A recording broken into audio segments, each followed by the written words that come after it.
ค่ายสบายดีผมแปรพี่น้องเนาะพบกับซองเบาแพงของเราเช่น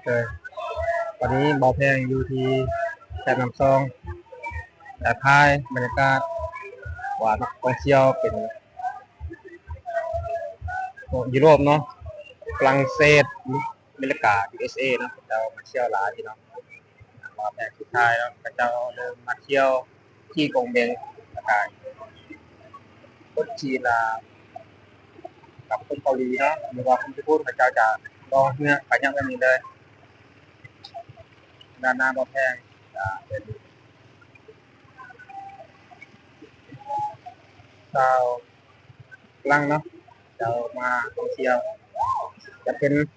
อาหารหรือว่าเป็นวันที่ข้าเจ้าลิ้นกันอยู่เลยพี่น้องจะเป็นเนาะจะลองส่งเด่นแบบนี้เลยเป็นตามวนข้าเจ้าพี่น้องโซนี้น้ำอาจจะเริ่มใส่แล้วน้ำซองพี่น้อง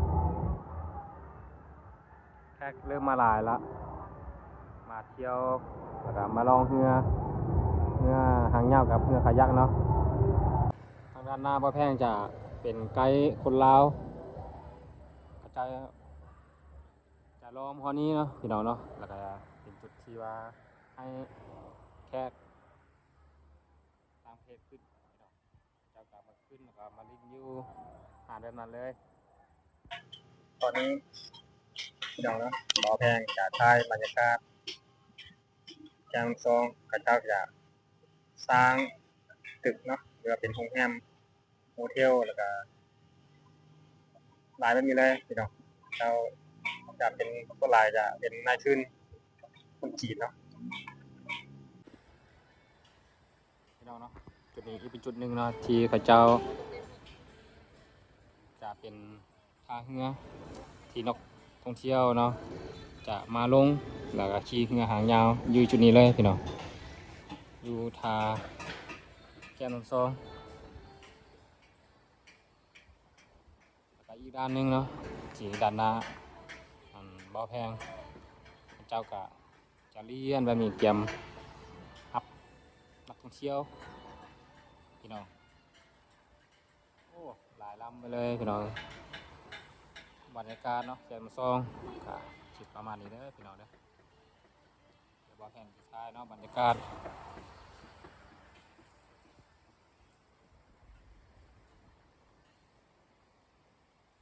เจ้าจะสร้างตึกหลายด้วยมีเลยพี่น้องสร้างเป็นห้องแฮมเนาะด้านหน้าบ่อแพงเจ้าจะทำเดินสร้าง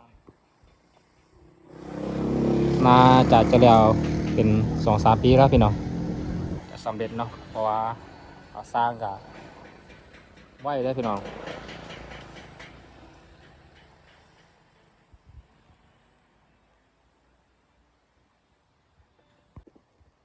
จุดนี้ก็อีกเป็นจุดหนึ่งพี่น้องจากรถตู้เนาะกับเจ้าก็เริ่มมาส่งแขกทั่วจะลองเรือพี่น้องจะเป็นบรรยากาศที่ว่าตอนแรกจะตอนแรกๆนิดนึงแบบนี้เขาเจ้าจะขี่เรือหางยาวพี่น้องเดี๋ยวว่าแพงกะจะลงไปทางด้านหน้าเนาะจะแคมนำพี่น้องชายบรรยากาศให้เบิ่งว่ามื้อนี้อัปเดตมื้อนี้ว่ามีแขกเขาเจ้ามาเที่ยวเมืองเวียงหลายบ่พี่น้องขับส่งไปเบิ่งนำกันเด้อพี่น้องเด้อโอ้ดาวบ่าวแพงกับเจทายด้านหน้าเนาะเขาเจ้ากับขี่พลามอเตอร์แบบนี้เลยพี่น้องอ้อมขาเนาะอ้อมตามสายน้ำพี่น้องโอ้งามพี่น้องบรรยากาศยามแรงเนาะบรรยากาศยามแรงโอ้พี่น้องหลายแข้งมานี่นะเขาเจ้ามาลองเรือเนาะขี่เรือหลายเป็นนี้เลยแต่ละมือโอ้ตามมวนตาสอนเขาเลยพี่น้องเดี๋ยวบอกแพงจะทายแล้ว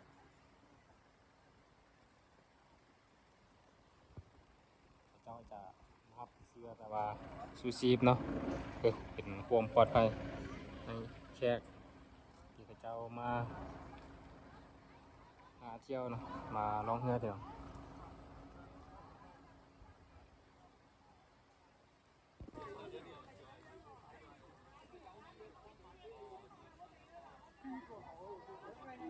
โอ้หลายพี่น้องตามวนเนาะคือคืนนะเขาเจ้าเนาะเขาเจ้ามาเที่ยว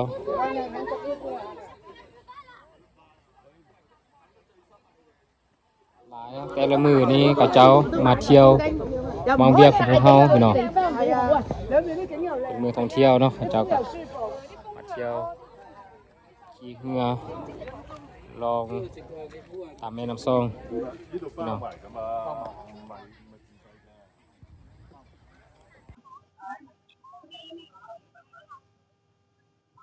ตอนนี้พระเจ้ากำลัง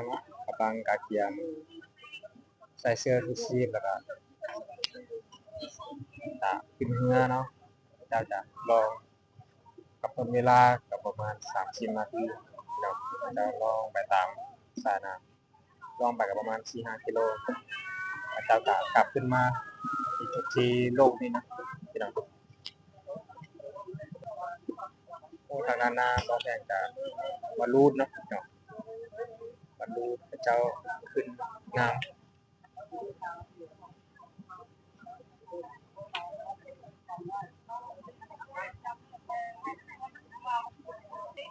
จะเป็นแค่คนจีนพี่น้องตอนแรกแค่นี้เลยแต่ว่า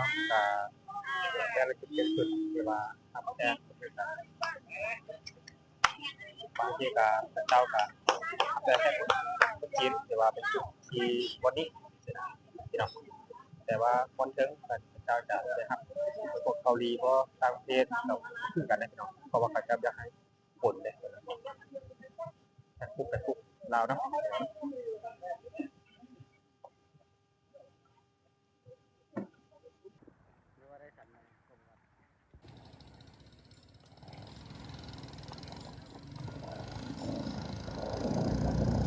พระเจ้าจะเริ่มลองไปนะพี่น้องเนาะตอนน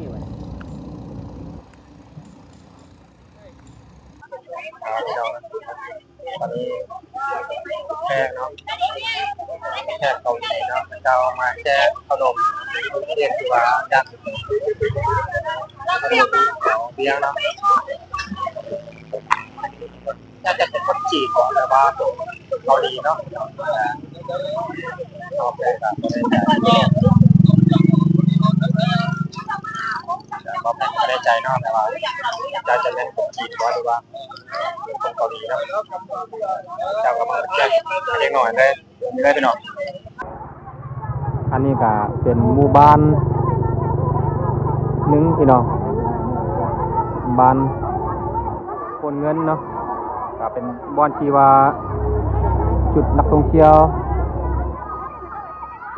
ไปลิ้นบอลกระเจ้าชมวิวเนาะอยู่เชิงผาที่บ่าวแพงท้ายอยู่เทิงหมดเลยพี่น้องเนาะตอนนี้แค่ต่างประเทศเนาะกระเจ้าจะมาทายคู่กับเด็กน้อยเนาะกระเจ้ามาแจกขนมเนาะแจกร้ายแต่ละมือแบบนี้เลยพี่น้อง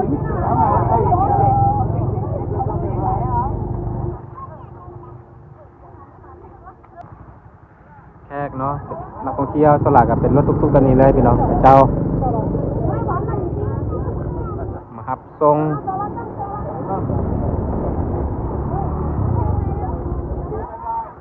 แต่ละจุดเนาะแต่เพื่อนักท่องเที่ยวอยากไปแล้วเขาจะกระพาไปตรงนี้เลยไปมาส้มคลิปเบาแพงอย่าลืมเนาะคอมเมนต์แล้วก็กด Subscribe กดติดตามเด้อเพื่อเป็นกำลังใจให้คลิปต่อไปนี้เอาคำว่าสบายดี